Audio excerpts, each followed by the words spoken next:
Hi! At marami pa rin nga pala nagtatanong sa ating comment box paano mag-order dito sa loob ng TikTok. At pagka andito ka na nga sa loob ng iyong TikTok, tap mo lang yung yellow basket o di kaya naman yung feeds. At ipapakita ko na lang din sa inyo ang sample kung paano. For example, pumasok tayo sa shop na ito. Syempre may basket kang makikita dyan sa caption niya.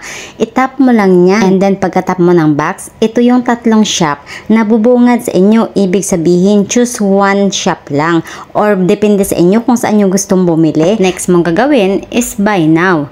Tap mo yung buy now. Pagka-tap mo ng buy now dito sa may bandang baba, makikita mo dito yung mga details ng product o yung mga information ng product. And then pagkatapos ay mamimili ka ng kulay na gusto mo. And then pagkatapos, just make it sure na yung quantity is titingnan mo mabuti. Kung isa, ibig sabihin isang items lang. Pag plus, ibig sabihin mag-add ka ng more product or pagka minus sign naman is less product. And then tap mo yung place order. Pagka natap mo na yung place order, dito sa page na to, makikita mo dito yung iyong full name, cellphone number, address, and of course yung product details. Andito yung shipment fee. Ayan, kung meron kayong redeem guys or may mga coupon, just make it sure na i-apply nyo para makapag-free kayo ng shipping. And then yung exact amount na babayaran nyo once na ang order ay dumating na po sa inyo. And pagkatapos, tap mo yung place order. That's it.